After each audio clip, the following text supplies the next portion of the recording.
How do you take kids from having to sound out every word to reading fluently? This is where so many families, teachers get stuck. They don't know, what do I have to do so my child can read more fluently? And that's what we're going to talk about today. I am so pumped that you're here. My name is Megan. I am one of the creators of Developing Readers Academy.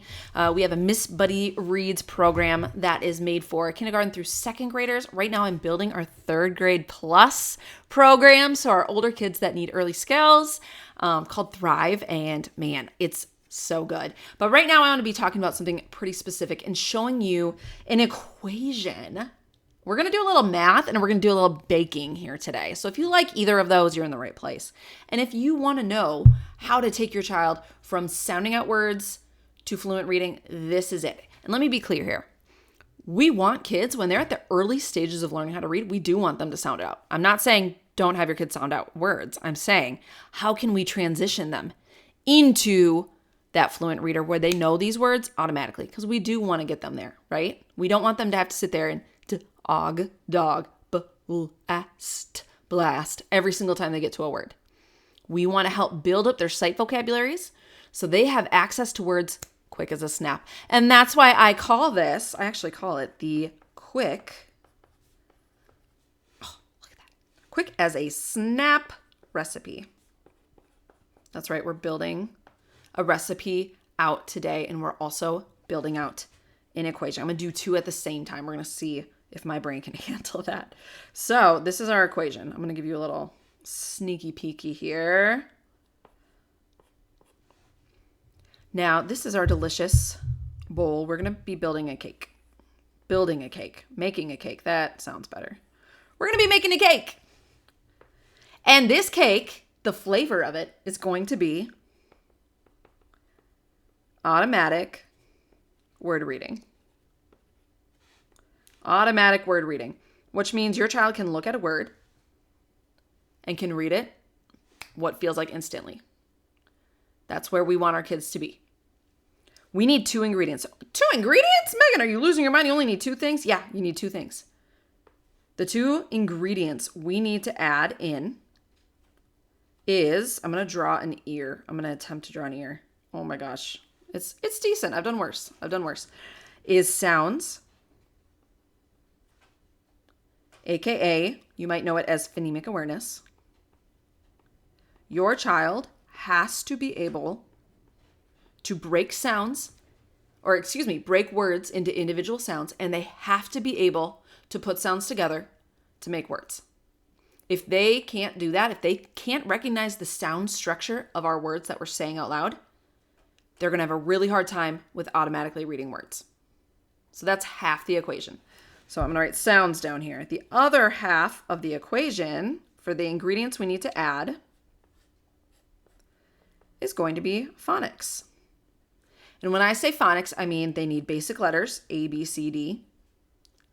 And they also need letter combinations. They need to know that IGH spells I. They need to know that OW, it can spell O or it can spell ow. It has a couple different sounds it can spell. They need to know all the letter combinations and the basic letters to be an automatic word reader. If they're not mastering these to the point where they don't have to think about it much, oh yeah, IGH, I know what that is. That's the long I, like in the word light. If they can't know that instantly, fluent reading is going to be tricky for them.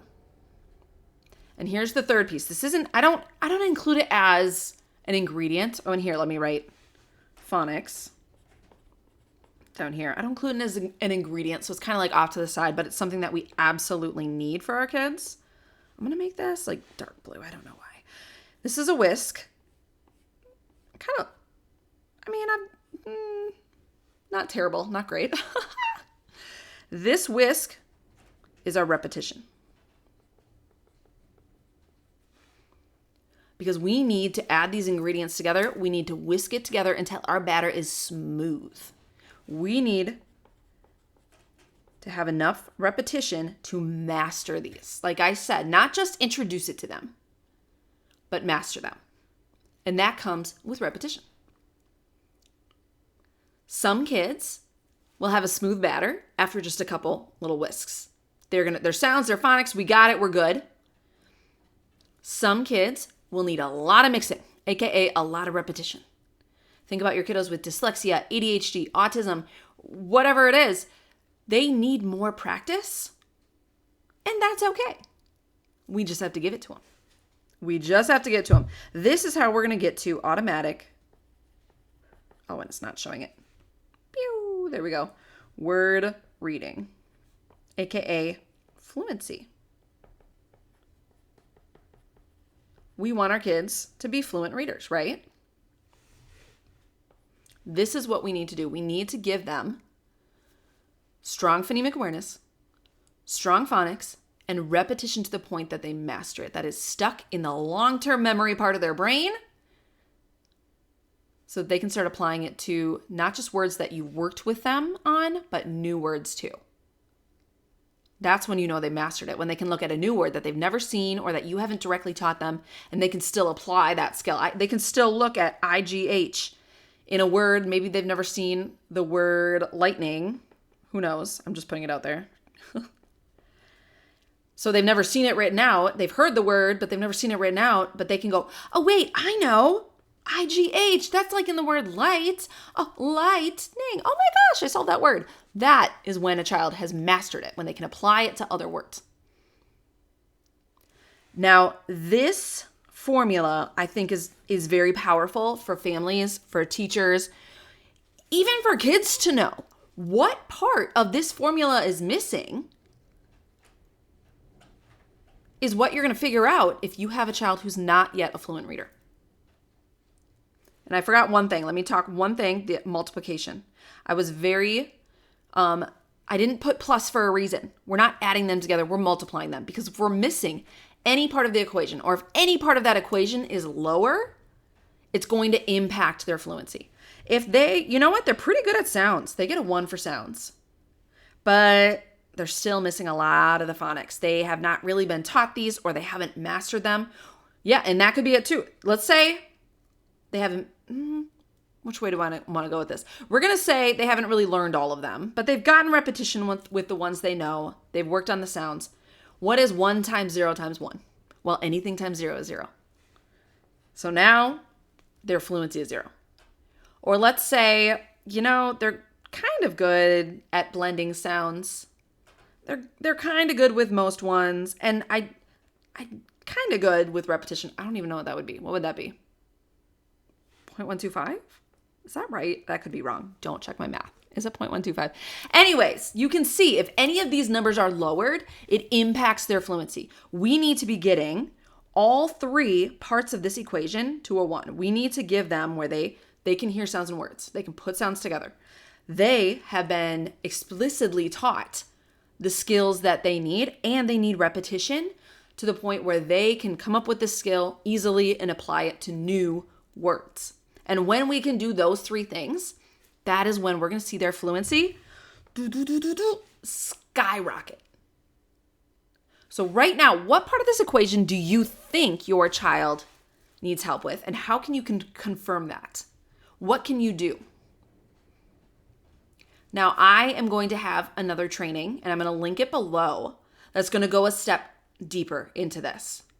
That's going to give you more information about this equation and how to use it. I might review this a little bit and then go a step deeper of how do we use that to help our kids thrive and become a fluent reader. So if you're going, oh my gosh, I need to figure this out for my child, but I don't know what to do, check out the link below for our next training if it's already dropped. Otherwise, you'll go on a wait list for when that's coming out, and go one layer deeper.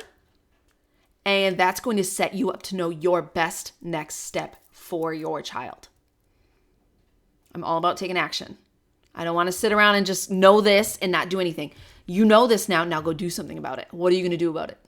How are we going to help your child become even just a step closer to being a fluent reader? And checking out that free training. It's going to be a free training down below. That's going to be your first step. Okay? So awesome. Thank you so much for joining me. I hope this was helpful and eye-opening, like aha moments. I love those good aha moments. And yeah, check out the training in the description or reach out to us anytime at developing _readers _academy on Instagram, and we will chat. Have a good day.